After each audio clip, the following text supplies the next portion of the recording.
Praise the lord. Hallelujah, hallelujah, hallelujah. దేవునికి స్తోత్రం. క్రీస్తునందు ప్రియమైనటువంటి దేవుని బిడ్డలారా, మీకందరికి కూడా యేసు ప్రభువు పరిశుద్ధ నామములో శుభములు తెలియపరుస్తూ ఉన్నాను. మన యొక్క కార్యక్రమం దైవ జ్ఞానం.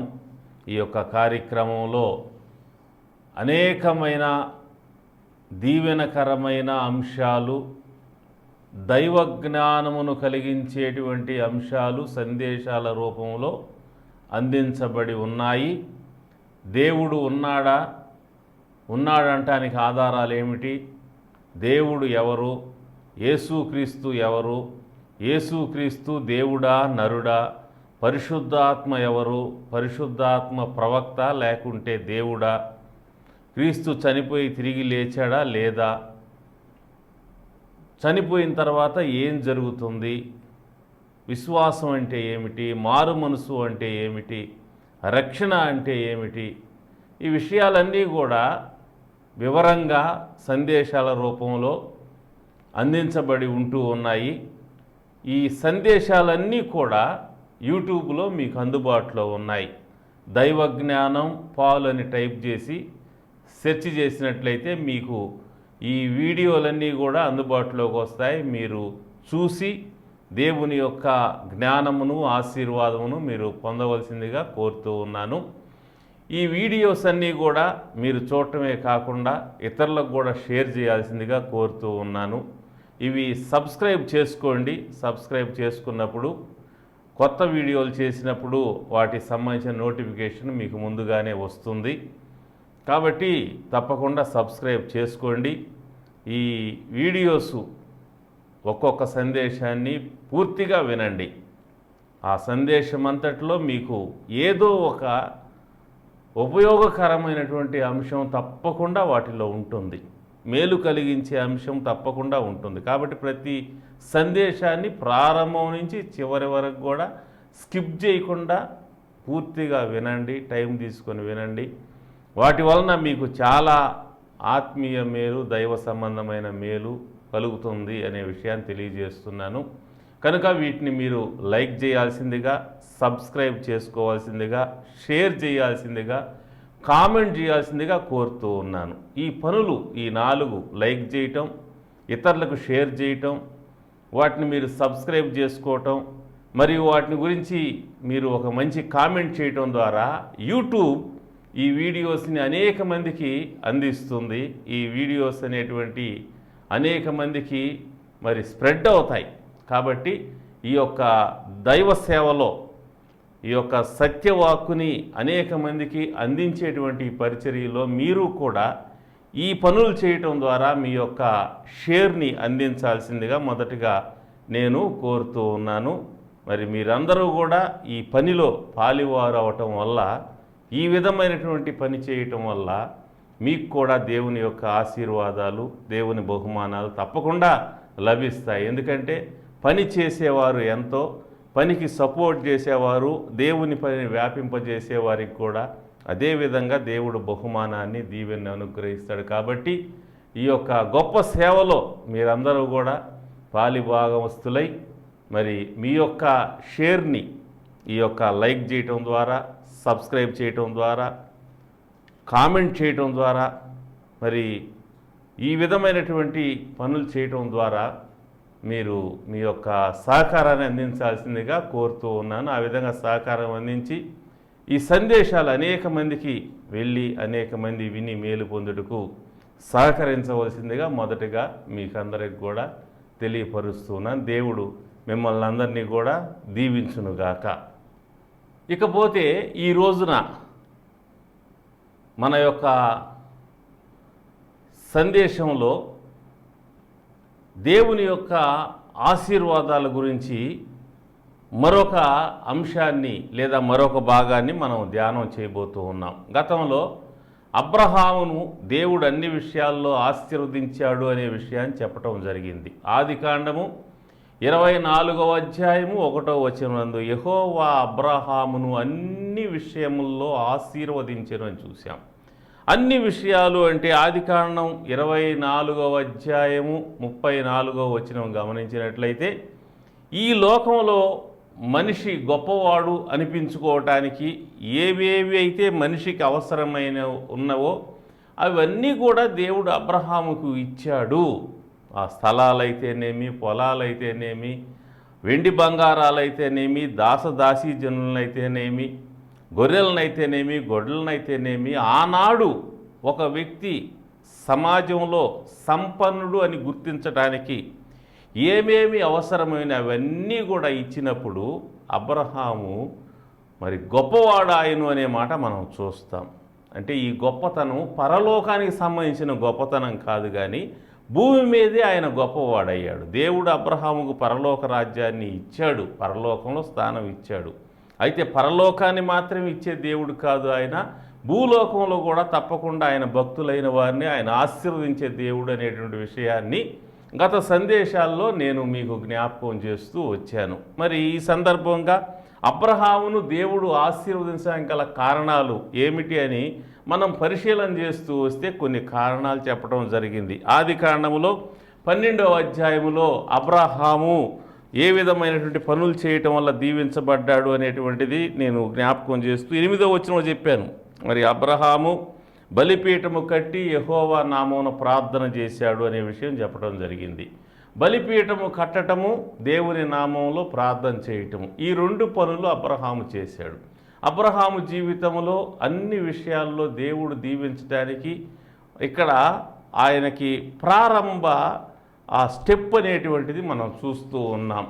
ఆ ప్రైమరీ స్టెప్స్ అనేటువంటివి, బ్లెస్సింగ్స్కి కావాల్సినటువంటి ప్రైమరీ స్టెప్స్ ఏంటి అనేటువంటిది మనం చూసినట్లయితే ఇక్కడ మనం కనపడుతుంది. బలిపీఠము కట్టటము, దేవునికి ప్రార్థన చేయటం. బలిపీఠము కట్టడం అనేటువంటిది దేన్ని సూచిస్తూ ఉంది అనగా, బలిపీఠము దగ్గర బలి అర్పించబడుతుంది. బలి ఎందుకు అర్పించబడుతుంది అంటే, మనిషి యొక్క పాపాలకు ప్రాయశ్చిత్తం చేయటం కోసము దేవుడు నియమించిన నియమం అది. ఒక మనిషి తప్పు చేసినప్పుడు తప్పు చేసిన వ్యక్తికి శిక్ష వస్తుంది. అయితే ఆ శిక్ష మరొకరి మీదకి బదిలీ చేయటం ద్వారా ఇతను శిక్ష నుంచి తప్పించబడే ఏర్పాటు దేవుడు చేశాడు. దీని వెనక దేవుడి ఉద్దేశం ఏంటంటే, తర్వాత కాలంలో అంటే అబ్రహాముకు తర్వాత కాలంలో దేవుడు యేసుక్రీస్తుగా నరునిగా భూమి మీదకి రావటము, మానవుల అందరి యొక్క పాపాలని ఆయన తన మీద వేసుకొని ఆ పాపాలన్నిటికి రావాల్సిన శిక్షను తాను భరించి, మనుషులకు శిక్ష లేకుండా తనను ఆశ్రయించిన మనుషులకు, తన యొద్దకు వచ్చిన మనుషులకు శిక్ష అనేది లేకుండా, నరకం అనేది లేకుండా, శాపం అనేది లేకుండా చేయటం అనేటువంటి ఉద్దేశము ఈ బలి అర్పణలో దాచబడి ఉన్నది అనే విషయాలు గతంలో చెప్పటం జరిగింది. సో బలిపీఠము కట్టడము అనగా అక్కడ బలి అర్పించబడుతుంది.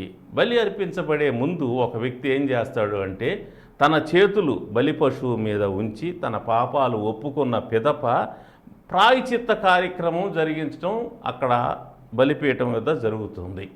సో పాపములు ఒప్పుకోవటము అనేటువంటిది పశ్చాత్తాపానికి అది గుర్తుగా ఉంటూ ఉంది. ఒక వ్యక్తి తాను తప్పు చేసిన విషయాన్ని గుర్తించి తన పాపాన్ని దేవుడి దగ్గర ఒప్పుకోవటం వల్ల, పశ్చాత్తాపడటం వల్ల అతనికి రక్షించబడటానికి ఒక ప్రాయశ్చిత్తము లేదా ఒక పరిహారము దేవుడు నియమించాడు. మనిషి అన్నవాడు ప్రతి ఒక్కడు తప్పు చేస్తున్నాడు. తప్పు చేయని వాడు ఈ ప్రపంచంలో ఎవ్వరూ కూడా లేరు. తప్పు చేసిన ప్రతి ఒక్కరికి ఇక్కడ తప్పించుకున్న దేవుడి దగ్గర శిక్ష అనేటువంటిది ఉన్నది.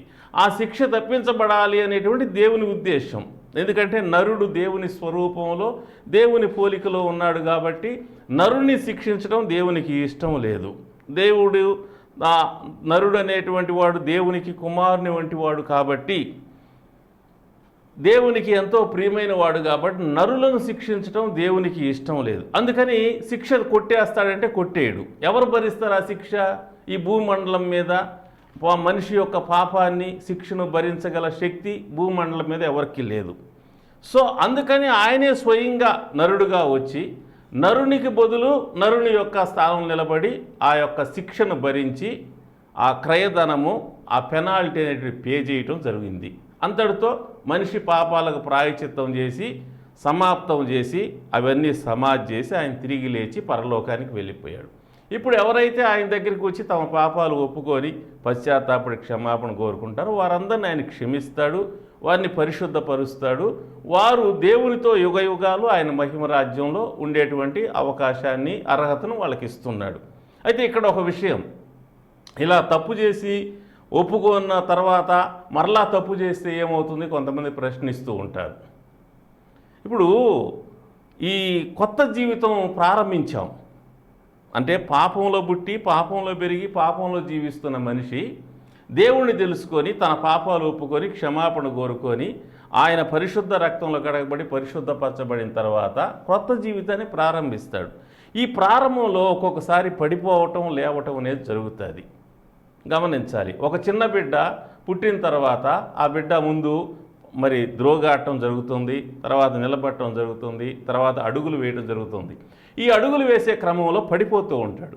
పడిపోయిన వాడు పడిపోయిన దగ్గరే ఉండడు, మరలా లేస్తాడు, మరలా అడుగులేస్తాడు, మరలా పడిపోతాడు, మరలా లేస్తాడు, మరలా అడుగులేస్తాడు, మరలా ఒక స్టేజ్కి వచ్చేసరికి పడిపోకుండా చక్కగా అడుగులు వేసేటువంటి స్థితిని తాను పొందుకుంటాడు. ఆత్మీయ జీవితం కూడా అంతే. యేసు ప్రభువుని నమ్మి పాపాలు ఒప్పుకొని క్షమాపణ కోరుకున్న తర్వాత అతను క్షమాపణ అనుగ్రహించబడుతుంది. అతను పరలోకానికి అర్హుడు అవుతాడు. అతను బాప్తిసం పొంది దేవుని బిడ్డ అయిన తర్వాత అతడు అడుగులు ప్రారంభిస్తాడు, పరిశుద్ధంగా జీవించడానికి ప్రయత్నం చేస్తాడు. ఈ ప్రయత్నంలో ఒక్కొక్కసారి పొరపాట్లు జరుగుతూ ఉంటాయి, చూపుల ద్వారా, మాటల ద్వారా, ఆలోచన ద్వారా, క్రియల ద్వారా రకరకాల పొరపాట్లు. ఎందుకంటే మనం పుట్టుకల్లోనే మనలో పొరపాట్లు అనేక ఉన్నాయి. మన దేహంలో ఉండేటువంటి ఆ యొక్క స్వభావంలోనే, శరీర స్వభావంలోనే పొరపాట్లు ఉంటూ ఉన్నాయి. కాబట్టి పొరపాట్లు చేసే అవకాశం ఉంది. సో పొరపాట్లు చేసే అవకాశం మనకు ఉన్నప్పుడు మనము పొరపాట్లు చేస్తాం. పొరపాట్లు చేసినప్పుడు ఇక తెలియక చేశాం కాబట్టి దేవుడు క్షమించాడు, తెలియ చేశాం కాబట్టి ఇక క్షమించడు, నరకానికి వెళ్ళిపోతాం అనేటువంటి భయాన్ని అపవాది కలిగిస్తాడు. లేదు, అలాంటిది కాదు. కానీ మనం చేయకూడదు. దేవుని నమ్మిన తర్వాత పాపాలు ఒప్పుకొని విడిచిపెడితే ఇంకా తప్పు చేయకూడదు. ఒకవేళ చేస్తే మరలా లేయాలి అక్కడి నుంచి. ఇప్పుడు చిన్న బిడ్డ నడుస్తూ నడుస్తూ పడిపోయినోడు అక్కడే పడుకొని ఉండడు, తిరిగి లేస్తాడు, తిరిగి అడుగులేస్తాడు, మరలా పడతాడు, ఒక్కోసారి మరలా లేస్తాడు, మరలా అడుగులేస్తాడు, మరలా పడతాడు, మరలా తిరిగి ఇది జీవన విధానం. ఆత్మీయ జీవితం కూడా ఇలాగనే ఉంటుంది. ఒక్కొక్కసారి పడుతూ ఉంటాం, పడినప్పుడు అక్కడే ఉండిపోకూడదు, తిరిగి లేవాలి. లేచి దేవునికి క్షమాపణ కోరుకొని మనల్ని కడుక్కొని శుభ్రం చేసుకొని వెళ్ళాలి. గొర్రెపిల్ల దారిని వెళ్తూ ఉన్నప్పుడు ఒకవేళ కాలు జాలి బురదగుంటలో పడింది అనుకోండి, బురదగుంటలో పడుకోదు, అది లేస్తుంది అక్కడి నుంచి, బురదంతా ఇదిలించుకొని శుభ్రం చేసుకొని తిరిగి దారిని వెళ్ళిపోద్ది. మనం కూడా అలాంటి వాళ్ళమే అనేటువంటి విషయాన్ని గమనించాలి. కాబట్టి పాపాలు ఒప్పుకోవటం, క్షమాపణ కోరుకోవటం, ఆయన సిలువ రక్తంలో కడగబడటం, పరిశుద్ధపరచబడటం, ఆయన బిడ్డగా మార్చబడటం, ఆయన యొక్క ఆశీర్వాదాలకి వారసులు అవ్వటం అనేది బలిపీఠం దగ్గర జరుగుతుంది. సిలువ బలిపీఠం దగ్గర ఇవన్నీ జరుగుతాయి. కాబట్టి ఇక్కడ అబ్రహాం కట్టినటువంటి ఈ బలిపీఠం లేదా బైబిల్లో ఉన్న బలిపీఠం సిలువను సూచిస్తుంది. ఆ బలి పశువు అనేటువంటిది యేసు ప్రభువును సూచిస్తుంది అనే విషయాన్ని మొదట గమనించాలి. రెండవది, అబ్రహాం ప్రార్థన చేశాడు. ఆయన్ని యెహోవా అన్ని విషయాల్లో ఆశీర్వదించగల కారణాల్లో మరొక కారణం ఏంటంటే ప్రార్థన. ప్రార్థన ఎలా ఉండాలి గతంలో చెప్పా. దావీదు ప్రార్థన, తన పాపాల విషయం పశ్చాత్తాపడి దేవుని క్షమాపణ కోరుకొని ప్రార్థన చేశాడు, క్షమించబడ్డాడు. తర్వాత ప్రార్థనా జీవితం ఎలా ఉండాలి? ఏలియా ప్రార్థన, ఏలియాను జ్ఞాపకం చేసి అతను ఒకసారి ప్రార్థన చేస్తూ ఉన్నప్పుడు అగ్ని దిగి వచ్చిందని, మరలా ప్రార్థన చేసినప్పుడు మొదటిసారి ప్రార్థన చేసినా, రెండోసారి ప్రార్థన చేసినా, మూడోసారి ప్రార్థన చేసినా వర్షం అనేది రావాలి కానీ రాలేదని, ఆ విధంగా 7 మార్లు ప్రార్థన చేసిన పిదపనే వర్షం వచ్చిందనే విషయాన్ని జ్ఞాపకం చేశా. కాబట్టి మన ప్రార్థనలు ఒక్కోసారి వెంటనే జవాబు వచ్చే ప్రార్థనలు ఉంటాయి, ఒక్కొక్కసారి పలుమార్లు ప్రార్థన చేయాల్సిన అవసరత ఉంటుంది అనే విషయాన్ని కూడా నేను గతంలో జ్ఞాపకం చేశాను. ఈరోజు అబ్రహాము జీవితంలో నుంచి మరొక దీవెనకరమైన అంశాన్ని నేను జ్ఞాపకం చేస్తాను. అబ్రహాముని దేవుడు అన్ని విషయాల్లో ఆశీర్వదించడానికి గల మరొక కారణం ఏమిటంటే, ఈ 11వ అధ్యాయాన్ని మనం గమనించినప్పుడు చివరిలోకి వచ్చినట్లయితే 27 నుంచి 32 వచనాల్లో అబ్రహాము ప్రయాణ ఆరంభం గురించి రాయబడింది. అబ్రహాము ప్రయాణం అయినప్పుడు ఎక్కడ ఉన్నాడు ఆయన అనగా, ఊరు అనే పట్టణంలో ఉన్నాడు ఆయన. ఊరు అనే పట్టణమును మరి అక్కడ ఆయన కుటుంబం అంతా ఉంది. 31వ వచనంలో మనం చూస్తాం. అబ్రహాము కల్దీయుల ఊరను పట్టణంలోంచి బయలుదేరాడనే విషయాన్ని మనం చూస్తాం. కల్దీయుల ఊరనే పట్టణం, ఇది మెసపటోమియా ప్రాంతం. మెసపటోమియా ప్రాంతంలో ఉన్నటువంటి మేజర్ సిటీస్లో ఒక సిటీ ఆనాడు ఉర్ అనేటువంటిది. ఈ ఉర్ అనేటువంటి ప్రదేశం నుంచి దేవుడు మాట్లాడాడు ఆయనతోటి. ఆ విషయము అపోస్తల కార్యాల్లో మనం చూస్తాం. స్టెఫను ప్రసంగంలో మరి ఆయన ఉర్ అనే పట్టణంలో ఉన్నప్పుడు దేవుడు ప్రత్యక్షమై అతనితో మాట్లాడే విషయం మనం చూస్తాం. సో ఇక్కడ ఆయన మాట్లాడగా అబ్రహాం అక్కడి నుంచి బయలుదేరి ఎక్కడికి వచ్చాడు? ఈ యొక్క 11వ అధ్యాయము 31వ వచనం చూస్తే హారాను మట్టుకు వచ్చాడు అని రాయబడింది. అంటే ఉర్ నుంచి హారాను వరకు వచ్చాడు. ఈ డిస్టెన్స్ ఎంత అనగా ఉర్ అనే పట్టణం నుంచి హారాను వరకు ఉన్నటువంటి డిస్టెన్సు 950 కిలోమీటర్ల ప్రయాణం ఉంటూ ఉన్నది. అక్కడ హారాన్లో అబ్రహాము యొక్క తండ్రి చనిపోవటము, ఆయన అక్కడ సమాధి చేసి అక్కడి నుంచి ఆయన బయలుదేరటం జరిగింది. బయలుదేరి ఎక్కడికి వచ్చాడు అనగా 5వ వచనం, 12వ అధ్యాయము 5వ వచనం కానీ మనం గమనించినట్లయితే ఆయన కనాను దేశం వచ్చాడు. 6వ వచనంలో షెకము నందలి ఒక స్థలము దగ్గరికి వచ్చాడు అని రాయబడి. షెకము వచ్చాడు, కనాను దేశం వచ్చాడు. మెసపటోమియా నుంచి కనానుకు వచ్చాడు. బాబిలోనియల్ కల్చర్ నుంచి కనాన్ కల్చర్లోకి ఆయన రావటం జరిగింది. సో ఈ యొక్క కాననైట్ కల్చర్కి ఈ బాబిలోన్ కల్చర్కి మధ్యలో ఉన్నటువంటి డిస్టెన్స్ ఎంత అంటే, ఆ ప్లేసెస్కి మధ్యలో డిస్టెన్సు అబ్రహాం సంచరించిన ఆ ప్లేసెస్ ఊరు నుంచి హారానికి 900 కిలోమీటర్లు అయితే హారాన్ నుంచి షెకెముకి 600 కిలోమీటర్లు. అంటే సుమారు 1500 లేదా 1600 కిలోమీటర్లు అబ్రహాము ప్రయాణం చేశాడు. ఈ విధంగా ఆయన ప్రయాణం చేయటం ద్వారా ఒక సందేశము అబ్రహాము జీవితంలో నుంచి మనం చూస్తాం. అబ్రహాము యొక్క ప్రయాణంలో నుంచి ఒక సందేశాన్ని మనం చూస్తాం. అది ఏమిటి అంటే, అబ్రహాము ప్రయాణాలు చేసేటువంటి వ్యక్తి. అనగా ఒక ప్లేస్ నుంచి మరొక ప్లేస్కి నిరంతరము కూడా ఆయన ప్రయాణం చేస్తూ ఉన్నాడు. అంటే మూవ్ అయ్యే వ్యక్తి ఆయన. ఒక స్థలంలో తిని కూర్చునే వ్యక్తి కాదు, పనిచేసే వ్యక్తి. ప్రయాణం చేస్తూ ఉన్నాడు అంటే ఏది 1 కిలోమీటర్, 2 కిలోమీటర్లు, 3 కిలోమీటర్లు ప్రయాణం చేశాడా? ఆ రోజుల్లో, ఈ రోజుల్లో మనకు ఉన్నట్లుగా కార్లు, ట్రైన్స్, ఫ్లైట్స్ ఇలాంటి ఫెసిలిటీస్ ఆనాడు లేవు కదా. వాళ్ళకు ఉన్నటువంటిది ఏంటి? గాడిదలు లేకుంటే ఒంటెలు.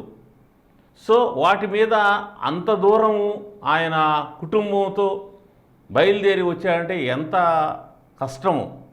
ఎండ, భరించరాని ఎండ ఆ ప్రాంతాల్లో, చలి, భరించరాని చలి, వర్షపాతం, ఈ ప్రతికూల వాతావరణాన్నింటినీ కూడా భరిస్తూ వచ్చాడు.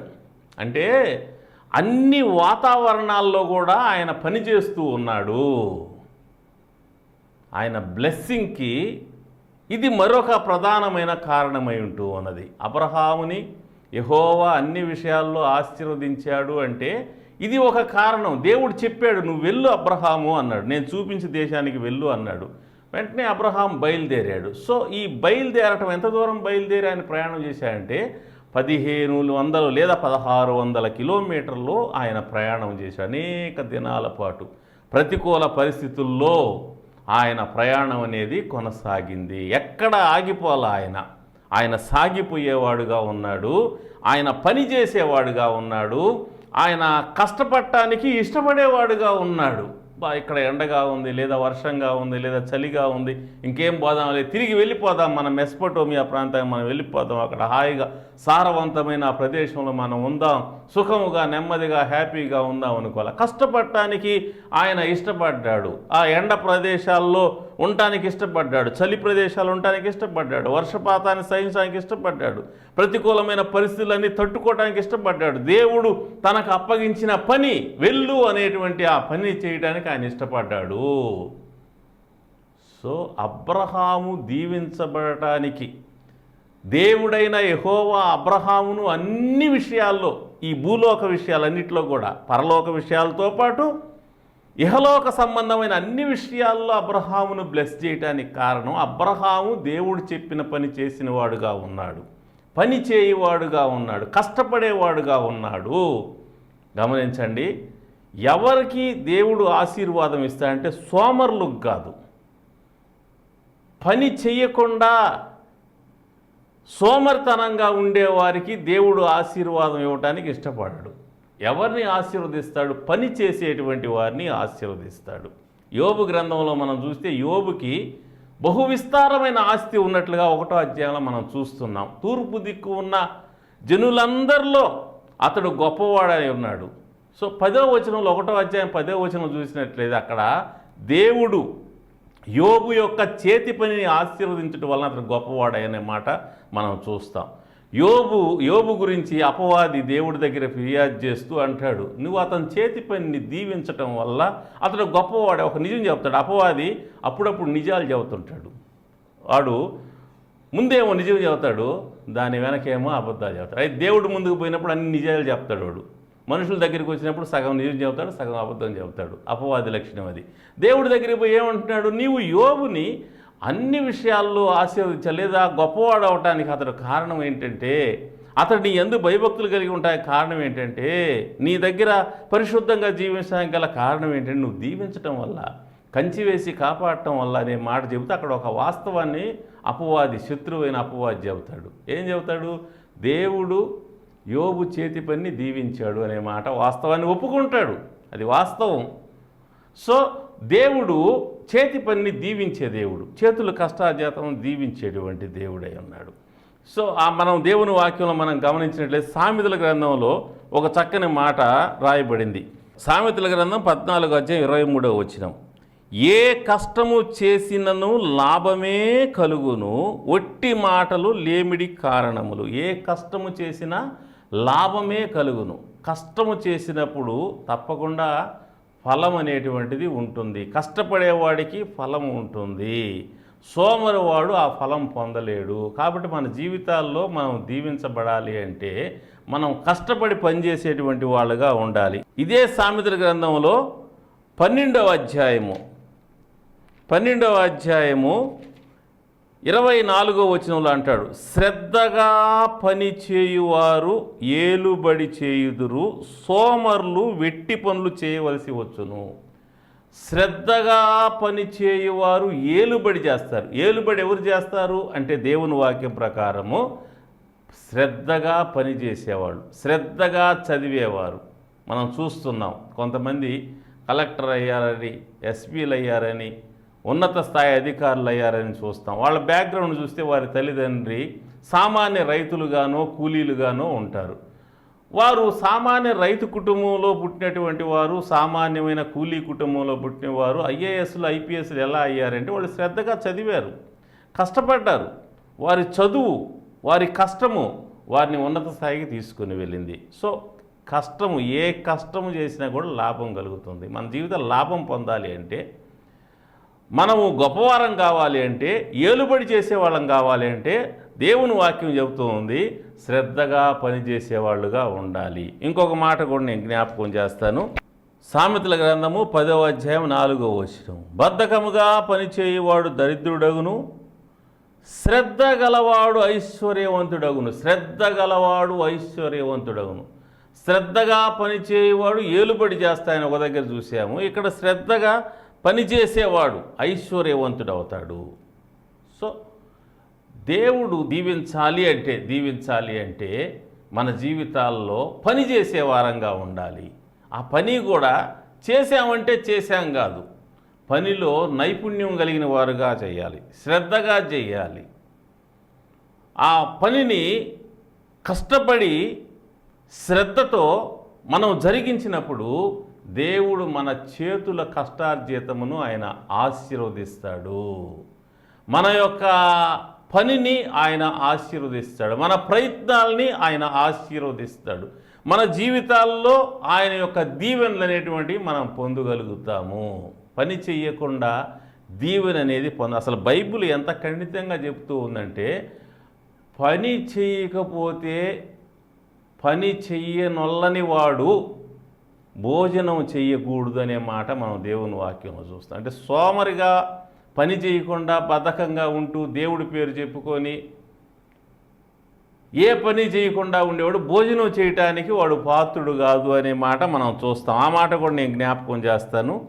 దెస్సలోనికలకు రాసిన 2వ పత్రిక 3వ అధ్యాయము 10వ వచనం, మరియు మేము మీ యొద్ద ఉన్నప్పుడు ఎవడైనా పని చేయనొల్లని ఎడల వాడు భోజనం చేయకూడదని మీకు ఆజ్ఞాపించితిమి కదా. మీలో కొందరు ఏ పని చేయక పరుల జోలికి పోవచ్చు అక్రముగా నడుచుకొనుచున్నారని వినుచున్నాం. అట్టివారు నెమ్మదిగా పని చేయుచు సొంతముగా సంపాదించుకుని ఆహారం భుజింపవలనని మన ప్రభువైన యేసుక్రీస్తు పేరిట వారికి ఆజ్ఞాపూర్వకంగా హెచ్చరించున్నాము. సో పని చేయకపోతే భోజనము చేయరాదు. అంటే పని చేయకపోతే కాదు, కానీ పని చేయనొల్లని వాడు, అంటే పని చేయడానికి ఇష్టపడినవాడు, బద్ధకస్తుడు, సోమరిగా ఉండటానికి ఇష్టపడినవాడు, ఇలాంటి వారు కష్టపడి పని చేయాలని, సొంతముగా సంపాదించుకున్న ఆహారంను భుజించాలని దేవుని వాక్యం సెలవిస్తూ ఉన్నది. కాబట్టి దేవుని ప్రజలైన వారు, దేవుని నమ్మిన వారు, తమ పాపాలు పోని క్షమాపణ కోరుకున్నవారు, రక్షణ పొందినవారు, పరలోకానికి వారసులైన వారు, భూమి మీద బ్రతుకుతుండగా వారు గొప్పవారు కావాలి అంటే వారు పని చేసేవారుగా ఉండాలి. పని చేయకుండా వారు గొప్పవారు కారు. దేవుడి యొక్క ప్రణాళిక లేదా దేవుని యొక్క ఏర్పాటు ఏ విధంగా ఉంటుందంటే ఆయన బిడ్డలు పనిచేసేవారుగా ఉండాలి. సోమరులుగా ఉండటం దేవునికి ఇష్టం లేదు. కాబట్టి చదువుకునే విద్యార్థిగా ఉన్నావా, నీ పని చక్కగా చేయి, సమర్థవంతంగా చేయి, సంపూర్ణంగా చేయి, బాగా కష్టపడి రాత్రింబగుళ్ళు చదువు, నువ్వు గొప్పవాడివి, గొప్పదాన్ని అవుతావు. ఉద్యోగాలు చేసేవాళ్ళు వారి ఉద్యోగాల్లో సమర్థవంతంగా, నమ్మకంగా, ప్రార్థనాపూర్వకంగా ఉండండి, మీరు గొప్పవారు అవుతారు. వ్యాపారం చేసేవాళ్ళు మీ వ్యాపారాల్లో మీరు శ్రద్ధగా వ్యాపారం చేయండి, నిజాయితీగా వ్యాపారం చేయండి, నమ్మకంగా ఉండండి, కష్టపడి పని చేయండి, మీరు ఆశీర్వదింపబడతారు. పొలం పనులు, రైతు పనులు చేసేవాళ్ళు వారి పనిలో వారు నమ్మకంగా ఉండాలి. దేవుని సేవ చేసేవాళ్ళు వారి పనిలో వారు శ్రద్ధగా ఉన్నప్పుడు శ్రద్ధగా బైబిల్ చదవడం, శ్రద్ధగా ప్రార్థన చేయటం, శ్రద్ధగా విజిట్ చేయటం, ప్రజల ఏళ్ల శ్రద్ధను, ప్రేమను కనపరచటం, వారి రక్షణ కొరకు ప్రార్థనలు చేయటం, వారి రక్షణ కొరకు ప్రయత్నాలు చేయటం, ఈ పనులు చేసినప్పుడు వారు కూడా ఆశీర్వదింపబడతారు. కాబట్టి దేవుడు పని చేసేటువంటి వారిని ఆశీర్వదించే దేవుడుగా ఉన్నాడు.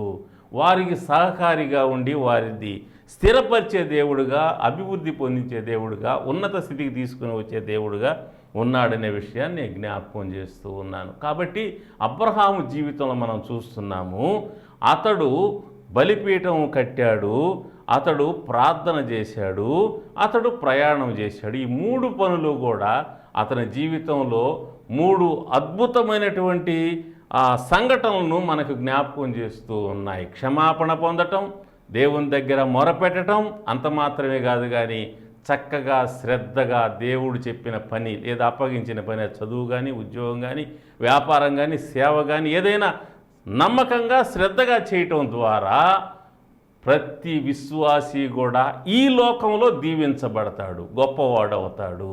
దేవుడు అతన్ని తప్పకుండా బ్లెస్ చేస్తాడు, కాపాడుతాడు, హెచ్చిస్తాడు అనే విషయాన్ని జ్ఞాపకం చేస్తూ ఈ వాక్యం విన్న మీరు కూడా దేవుని క్షమాపణ పొంది పరిశుద్ధపరచబడి ప్రార్థనా జీవితం కలిగి అలాగున్నే మీకు అప్పగించబడి పని లేదా మీకు చేతనైన పని ఏ కష్టం చేసినా లాభమే వస్తుంది. కాబట్టి కష్టపడండి, పని చేయండి. దేవుడు మీ కష్టాన్ని అది చిన్నదైనప్పటికి కూడా ఆశీర్వదించి రాబోయేలో గొప్పవాళ్ళని చేస్తాడు. దేవుడు మిమ్మల్ని, మీ కుటుంబాలని బహుగా దీవించునుగాక. ఆమేన్. ప్రార్థన చేసుకుందాం. ప్రేమ కలిగిన తండ్రి, ఈ వాక్యం విన్న బిడ్డలందరినీ, వారి కుటుంబాలని ఆశీర్వదించండి. సిలువ బలిపీఠము యొద్ద వారికి ప్రాయచిత్తము, క్షమాపణ ఉందని గుర్తించి తమ పాపములన్నీ నీ ఎదుట ఒప్పుకొని నీవిచ్చే క్షమాపణ పొంది కడగబడి పరిశుద్ధపరిచి రక్షణ పొందుటకు సహాయం చేయండి.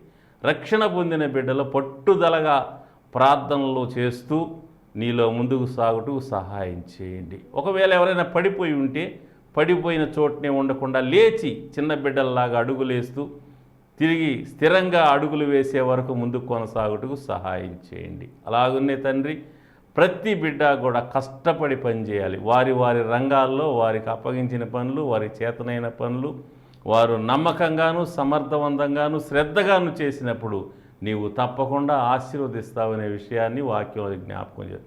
శ్రద్ధగా పనిచేయి వారు ఏలుబడి చేస్తారు. శ్రద్ధ గలవారు ఐశ్వర్యవంతులు అవుతారు. ఏ కష్టము చేసినా కూడా లాభమే కలుగుతుంది. ఈ మాటలన్నింటినీ జ్ఞాపకం చేస్తూ ఆ ప్రకారం బిడ్డలు పనిచేసి అభివృద్ధి పొందినట్లుగా సహాయం చేయమని కోరుకుంటూ యేసు ప్రభు దివ్యనామంలో స్తుతించి ప్రార్థించి వేడుకుంటున్నాను తండ్రి.